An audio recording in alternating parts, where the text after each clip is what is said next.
and the Syracuse program. Jim right now has got the most wins of any active coach. He's done an incredible job throughout his career, and I thought his team played a terrific game. Secondly, I thought our students and our fans were fantastic, and they kind of willed us to victory. Because late in the game, when we started to score, the energy in the Watsco Center was fantastic. And I love that. It's been building now over a couple of years, and it just keeps getting better.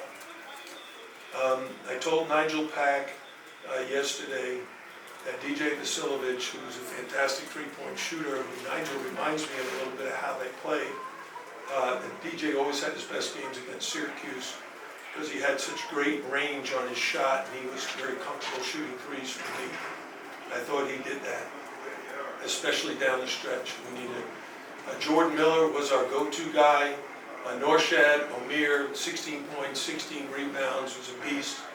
And it's a great team win, and especially on a day when Isaiah Wong was not as productive as he normally is, but we got Harlan Beverly to come in off the bench and play great at both ends of the court. Questions? Coach, how important was Harlan Beverly switching over to guard Gerard in that second half? I hope it was really important, because that's the decision the coaches made. We said, like, we need a little bigger guy on him, because he likes to just back you in and shoot right over you. And he did that in the first half. He was doing it to start the second half. We were able to do a job. We just can't. Guys like Jesse Edwards are just so tall, so long. You know, their wingspan is so great. We just have a hard time guarding that kind of size. Jesse has had a career high against us, I believe, last year. I'm guessing this was another career high today. Anyone know? Yes. Yes. It was? Yeah. Yeah, he's a terrific player. I think he's going to be in the NBA because of that size and length, shot blocking and rebounding ability. And it's hard to defend a guy that's just dunking the ball. You know, they throw it to me, dunks it. Jim, just talk about Omir. He really kind of took the ball game over late and kind of fed off your crowd, the energy he gave you, especially defense, rebounding, battling. You got a big loose ball late.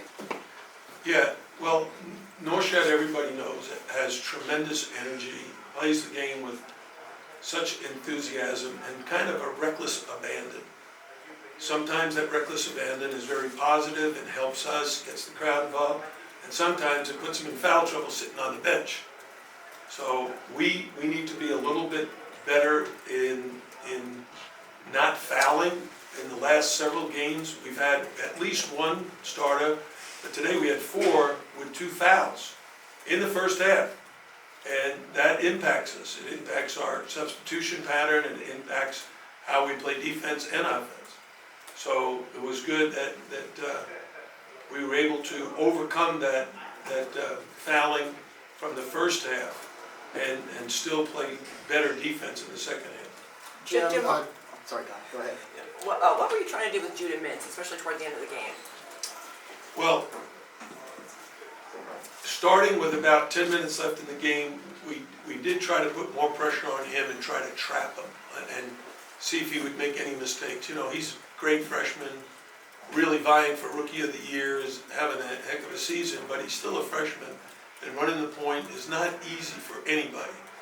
So we wanted to put a little bit more pressure on him. After that, as the game wore on, we just played man-to-man defense, our normal man-to-man. Coach, in the second half, you out-rebounded them 23 to 14. Was there anything? How many? 23 to 14 in the second half. Wow. I'm going to have to reward my players. I think I'll give them tomorrow off.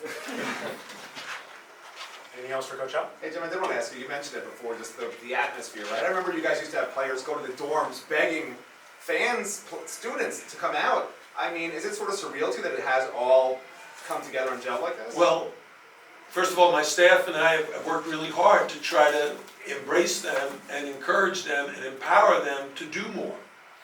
And if anybody is a fan or has come to the University of Miami, our spirit group is called Category 5.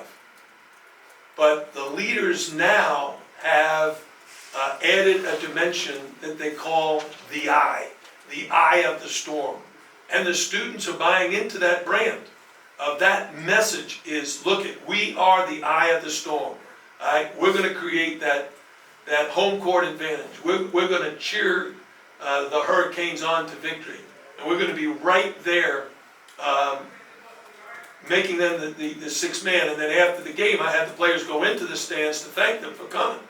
We want them back. Please, everybody, let them know.